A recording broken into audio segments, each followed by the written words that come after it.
Muthuselvam முதன்மன் YouTube channel நேயர்கள் அனைவருக்கும் என்னுடைய இனிய மாலை வணக்கம்.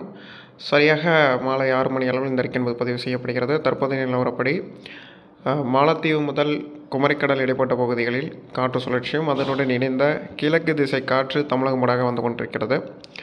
வருகிற 8, 9 தேதிகளிலிருந்து தமிழகம் மற்றும் புதுவையில் மீண்டும் மழைப்பொழிவு என்பது அதிகரிக்கும். குறிப்பாக வருகின்ற பொங்கல் தினங்கள் அன்று குறிப்பிட்ட 5 தினங்களிலிருந்து 7 தினங்களாக தமிழகம் எங்குமே ஒரு குறிப்பிடத்தக்க சொல்லணும்னா தென் தமிழகம், டெல்டா மாவட்டங்கள், வட மாவட்டங்கள், உள் மாவட்டங்கள், மேற்கு தொடர்ச்சி மலைப்பகுதிகள், தமிழ்நாட்டில் அநேக இடங்கள் என்று சொல்லிடலாம்.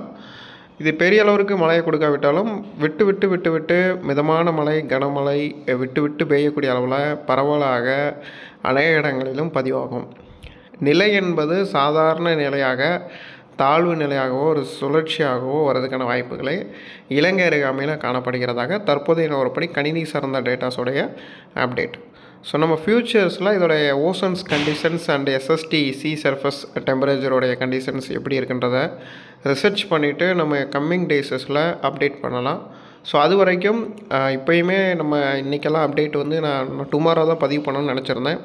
தொடர்ந்து இந்த விவசாயிகளுக்காக, அக்ரிகல்ச்சரில் இருக்கிறவங்களுக்காக இந்த அப்டேட் என்பது பதிவு செய்யப்படுகிறது. வரக்கூடிய 9 அல்லது 8ஆம் தேதியிலேருந்து கண்டினியூஸஸ்லி நெக்ஸ்ட்டு அந்த பொங்கல் வீக்ஸ்ன்னு சொல்லுவோம்ல, அந்த லீவ் டேஸஸ் அண்ட் பொங்கல் வீக்ஸில் ஹெவி ரெயின்ஃபாலுக்கான வாய்ப்புகள் தென் தமிழக மாவட்டங்களில், தூத்துக்குடி மற்றும் கன்னியாகுமரி மாவட்டங்களில், திருநெல்வேலி மாவட்டங்களில் காணப்படுகிறது. ஸோ இதை பற்றியான முழு விளக்கத்துடன் கூடிய அப்டேட் என்பது நாளை சரியாக ஒரு 8 o'clockலேருந்து 7 o'clock ஏர்லி மார்னிங் அல்லது மார்னிங்கில் அப்டேட் பண்ணலாம்.